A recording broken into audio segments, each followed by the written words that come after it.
동산귀 시간. 이 시간 말씀에는 물된 동산교회 담임 조병선 목사님입니다.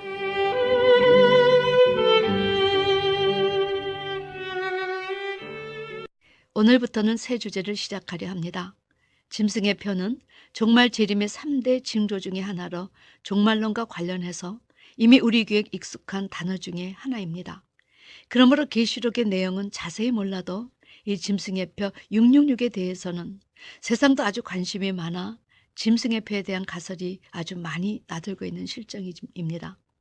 한때는 컴퓨터 바코드가 상품의 국적에서부터 제조원, 제조 날짜, 가격, 재고 등 모두 암호화되어서 유통거래 활용이 되니 이 상품에 사용되고 있는 바코드가 장차 인체의 어느 부에 찍혀 짐승의 표로 사용될지 모른다는 가설이 돌기도 했습니다.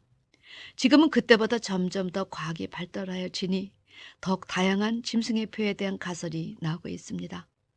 실제로 영국에서는 사람 눈동자의 주름 무늬를 파악해 신분을 확인하는 첨단 현금기가 등장했다고도 하고, 그 사람의 연락처, 혈액형, 주민등록번호 등 개인 정보를 담은 신분코드 디스크를 치아에 붙여 감식할 수 있게 되었다 하기도 하고, 또한 여권 대신 지문으로 출입국을 할 수 있도록 여행자를 위한 미래 자동화 검사기가 나올 그것이 예고되었는데, 지금 공항에서 이 방법은 이미 사용하고 있습니다.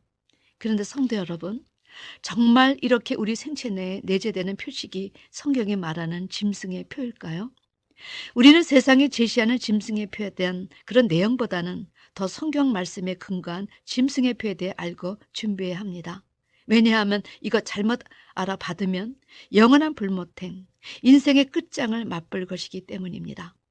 그러므로 계시록 13장에 제시된 본문만 갖고 짐승의 표를 말하면 그것은 함량미달 해석이요, 성경 곳곳에 감춰진 말씀으로 숨겨진 그림을 찾아야 특별히 666 숫자와 관계된 말씀에서 성경 전체가 제시하는 짐승의 표의 실체를 깨달을 수 있는 것입니다. 자, 첫 번째, 짐승의 표란 무엇을 말하는가?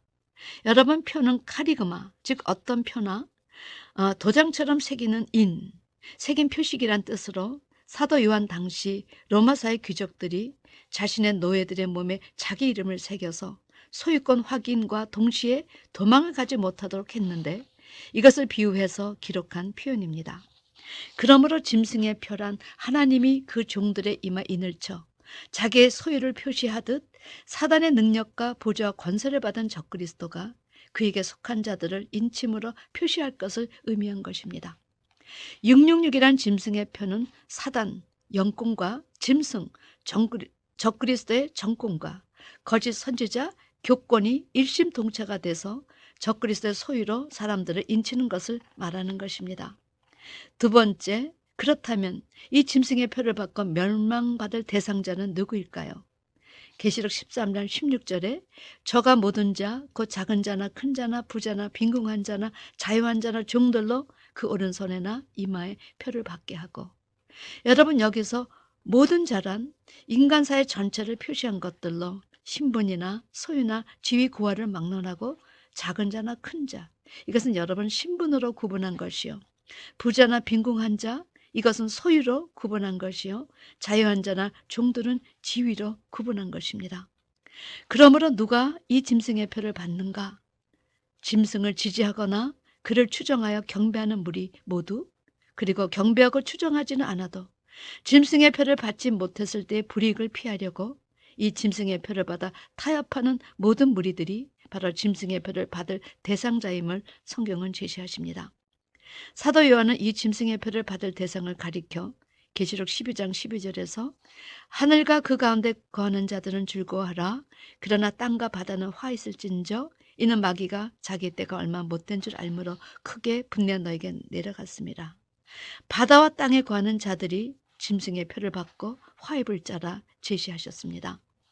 이는 세상 사람들만 아니라 땅, 교회 들어와 신앙생활을 했으나 온전한 믿음이 아닌 자들이 다 여기에 포함된다는 것이지요. 이들은 바로 심판계의 멸망의 대상이 될 사람들인데, 사실 살려고 이 표를 받지만 다시 한번 강조하지만 이 표는 몰라서 받지 실상은 더 이상의 살 기회가 없이 영영이 죽는 마지막 불모탱 티켓인 것입니다. 그러므로 이 짐승의 표에 대해 바로 아는 사람들은 짐승의 표의 내용에 대해서 나팔처럼 외쳐 적어도 몰라서 받아 영원한 불못에 가는 그런 사람이 없게 해야 할 사명이 있는 것입니다. 세 번째, 이 표를 받도록 종용한 자는 누구인가? 저가 모든 자, 곧 작은 자, 큰 자, 부자, 빈곤한 자, 자유한 자 종들로 그 오른손에 이마의 표를 받게 했다. 여러분, 여기서 저란 직업은 목회자이나 하나님 말씀에 충실치 않고 정체성을 띤 목자들이 땅과 바다에 거하는 자들의 오른손이나 이마에 표를 받게 한다는데, 여러분 어떤 방법으로 이 표를 받게 하는가는 계시록 19장 20절에 제시되어 있습니다. 계시록 19장 20절 말씀, 짐승이 잡히고 그 앞에서 이적을 행하던 거짓 선지자도 함께 잡혔으니 이는 짐승의 표를 받고 그의 우상에게 경배하는 자들을 이적으로 미혹하던 자라. 이 둘이 산채로 유황불 붙는 불에 던지고. 여러분, 이들은 분명히 외적으로는 목회자들입니다. 그런데 세계적인 정치 세력의 시녀가 돼서 하나님의 백성들을 이적으로 미혹, 결국은 짐승이라고 표현된 적그리스도에게 경배하게 하고 그의 우상에게 절하게 하는 가증한 짓들을 거행하다가 짐승의 적그리스도의 세력과 함께 불못으로 던져질 거짓 목자들로 제시되었습니다. 사랑하는 성도 여러분, 앞장서서 이 표를 받지 않도록 종용하고 외칠 목회자들이 오히려 앞장서서 짐승의 표를 받도록 한다니 한마디로 목사인 저도 충격이여 놀랄로 아닙니까? 덕 이들이 나 가짜다 말하겠습니까? 가짜라는 표를 달고 다니겠습니까? 그러니 참 앞으로 고통의 시대가 온다고 하시는데 여러분 누구를 믿을 수 있겠습니까? 그러므로 이런 사실을 실상으로 목격한 사도 요한은 요한일서 4장 1절에서 사랑하는 자들아 영을 다 믿지 말라. 오직 영들이 하나님께 속하였나 시험하라. 많은 거짓 선지자가 세상에 나왔음이라 강조하고 또 강조하였습니다. 주님도 종말장에서 너희가 사람의 미혹을 받지 말라. 거짓 선지자들이 많이 일어나 많은 사람을 미혹하게 할 것이다. 서너 번 더 강조하여 주셨지요. 그러므로 우리 시대는 앞으로 영을 분별할 수 있어야 살 수 있습니다. 말씀에 전신갑주를 입어야 한다는 것입니다. 이 거짓 목자들은 자기들의 종교적인 기득권을 빼앗기지 않고 잡으려고 정치권에 아부하다 후에 유황불 붙는 물에 던져질 자들이지요. 어떤 면에서 이들도 목사이지만 하나님 나라에 일어나 이런 내용들을 제대로 알지 못해서 이 짓하면 불못으로 가는 줄 모르고 하다 화를 입는 것입니다. 그러므로 사도 요한은 알아야 영생한다. 세상에서도 아는 것이 힘이라는 이야기가 있습니다. 이번에 짐승의 표에 대해 바로 아시는 여러분이 되시길 주님의 이름으로 축원합니다. 네 번째, 표 받는 위치는 계시록 13장 16절에 그 오른손이나 이마에 표를 받게 하고. 그런데 여러분, 오른손과 이마에 정말 도장을 새기듯 그렇게 표를 새길까요? 우리는 성경에서 제시하는 첫 번째 이마의 의미를 바로 알아야 합니다. 이마는 사람의 얼굴을 대표하는 곳으로 그 사람의 인격, 사상, 영성, 그 사람을 대표할 수 있는 간판과도 같습니다. 그러므로 의인도 악인도 그의 명성이나 영성이나 인격이 모두 이마에 나타나 있는 것으로 성경은 묘사하십니다. 계시록 14장에 시온산에선 14만 4천의 이마에 아버지 이름과 어린 양의 이름 예수가 적혀 있다는 것은 예수님처럼 하나님 아버지처럼 생명을 사랑하여 복음을 전파했던 자들임을 그렇게 표현한 것입니다. 에스겔 9장 4절에서 6절 말씀은 예루살렘 성읍을 순행하여 그 가운데서 행하는 모든 가증한 일로 인하여 탄식하며 우는 자 이마에 표하고 나머진 다 죽이라는 구절이 있습니다. 그런데 여기 이마에 표한 자들은 예루살렘 성읍에 일어나는 모든 가증한 일로 인하여 탄식하며 울었던 자들이었습니다. 자기 백성에게 일어나는 가증한 일로 애통하는 의인들을 그렇게 표현한 것이죠. 성경은 이스라엘의 이마는 곱고 강팍하다는 사실로 악인의 이마를 노시라 표현하십니다. 이마는 마치 그 사람의 인격, 사상, 영성, 그 사람을 대표할 수 있는 간판과도 같기 때문입니다. 그래서 구약에서 혹 문둥병이 발했나 진찰하려면 먼저 희고 불그스름한 색점이 이마에 돋았나 체크했습니다. 우시야 왕이 제사장의 권한을 가로막고 자기가 향로에 분향할 때 그 이마에 문둥병이 발병해 부정해서 성전에서 급히 내쫓은 것이 제시된 것은 여러분 영적으로 오줌덩을 가리지 못하니 제사장만이 할 수 있는 권한을 하겠다고 나선 것이 바로 우시야 왕이기 때문입니다. 성경에서 제시하는 문둥병은 교만해져서 영적으로 아주 무뎌진 상태를 제시한 것입니다. 그렇다면 어린 양의 이름과 하나님의 이름의 일을 받았다는 것의 의미가 무엇일까요? 예수님의 인격, 예수님의 사상, 예수님의 영성을 소유하였다는 의미입니다. 다시 말해서 작은 예수가 되었다는 것이지요. 예수의 이름의 인을 받은 자들은 하나님의 법을 마음과 생각에 기록해서 그 말씀을 지키는 자요. 그의 이름을 배반치 않아 하나님께서 너는 내 것이다. 너의 신앙은 내가 보증하마는 증거를 주신 자들이었습니다.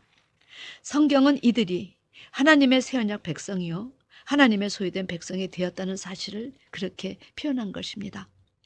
그렇다면 그 반대로 짐승의 표를 이마에 받았다는 것은 적그리스도와 거짓 선지자가 주는 쑥물과 동물, 즉 혼합된 더러운 물을 먹고 사단의 사상과 영성, 사단의 인격을 소유했던 이야기로 한마디로 극히 인본주의 색채를 띤 사람들을 표현한 것입니다. 그렇다면 여러분, 오른손에 받은 666 짐승의 표란 무엇일까요? 이 손의 의미가 자세히 제시되어 있는 구절이 바로 이사야 53장 10절이 아닌가 합니다. 이 구절은 주님께서 십자가를 지실 때 일어나는 일을 이사야가 예고한 말씀입니다. 여호와께서 그로 상함을 받게 하시기를 원하사 질거를 당케 하셨은즉 그 영혼을 속건 제물로 드리게 이르면 그가 그 씨를 보게 되며 그날은 길 것이요 또 그의 손으로 여호와의 뜻을 성취하리로다. 예수님께서 성취하신 여호와의 뜻은 바로 십자가 사건이었습니다. 그러므로 여기에서 제시되는 손은 육적인 손이 아니라 예수님의 공생의 3년 동안 이루신 모든 사역과 행동을 대표한 상징어란 뜻입니다.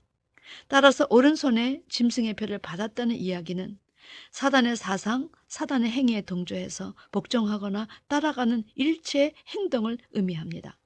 그러므로 666 짐승의 표를 이마 오른손에 받았다는 것은 붉은 용인 사단의 사상을 받은 적그리스도와 거짓 선지자를 분별하지 못해서 사상적으로 따라가거나 사상적으로 그들에게 순종하는 일체의 모든 말과 그래서 인격적으로 그런 행동이 나타나는 것을 의미했습니다. 이 이야기를 대표적으로 보여준 것이 바로 다니엘서 3장 내용입니다. 그 당시 느부갓네살 왕은 애국과 아수르와 메데바스에 이어서 네 번째 바다에서 등장한 그 시대 적그리스도였습니다. 이 느부갓네살 왕이 높이가 자그마치 60규빗, 가로가 6규빗의 금신상을 만들어서 이것을 바벨론의 드라 평지에 세워놓고 백성들과 나라들과 방언한 자들 전부에게 엎드려 절하라 명령했습니다. 이때 모든 사람들이 죽음이 두려워 엎드려 절하고 경배했지요. 그러나 다니엘의 세 친구는 절하지 않고 차라리 7배나 뜨거운 불가미를 택해 목숨 걸고 자기의 신앙을 지켰습니다. 이것이 바로 짐승의 표를 받지 않는 온전한 신앙의 예표자이지요. 죽음도 불사하고 더러운 우상에게 경배하지 않고 오직 예수의 신앙으로 절개를 지키는 것이 바로 짐승의 표를 받지 않고 예수의 이름의 인을 받은 자라 제시하십니다. 그러나 대다수는 모두 경배하고 절하였는데 이것을 짐승의 표를 받았다고 하는 것입니다. 계시록 14장의 14만 4천은 바로 다니엘의 세 친구와 같은 오직 예수 신앙의 절개를 가진 자들이었습니다. 그렇다면 다섯 번째 표 받는 목적은 무엇일까요? 이 짐승의 표는 마지막 대환란에 나타날 정말 적그리스도의 강력한 통치 체제로 전환하게 될 한 수단임이 성경에 암시되어 있습니다. 왜냐하면 이 표를 가진 자 외에는 매매가 불가하다고 하기 때문입니다. 계시록 13장 17절에 누구든지 이 표를 가진 자 외에는 매매를 못하게 하니 이 표는 곧 짐승의 이름이나 그 이름의 수라. 여러분, 성경의 예고는 자기의 신변 안정과 생계를 유지하기 위해서 주님이고 뭐고 우선 살고 봐야겠다는 인본주의, 물질주의, 혼합주의에 물든 사람들은 다 이 표를 받게 될 것으로 제시하고 있습니다. 이는 종말의 초대교회 두중이니 나팔처럼 이런 사실에 대해서 미리 예고하고 경고해 주어도 따르지 않은 자에 대한 하나님의 완전하고 철저한 심판을 받게 하시려는 뜻에서 기인된 것입니다. 그러므로 하나님은 일부러 이 표를 가진 자 외에는 매매를 못하게 하시므로 여기서 살려고 적그리스도에게 경배하는 자와 죽을지언정 타협하지 않는 신앙의 옥석이 구분되게 하셨습니다. 바로 이 파트가 우리가 알고 있던 알곡과 쭉정이가, 인본주의와 신본주의가, 양과 염소가 갈라지는 바로 그 시기입니다. 다음 주에는 연이어 짐승의 표에 대해 제시하겠습니다. 여러분, 우리 모두 깨어 기도하며 장래 이루어질 내용에 대해 바로 아는 여러분과 제가 되기를 주님의 이름으로 축원합니다. 아멘.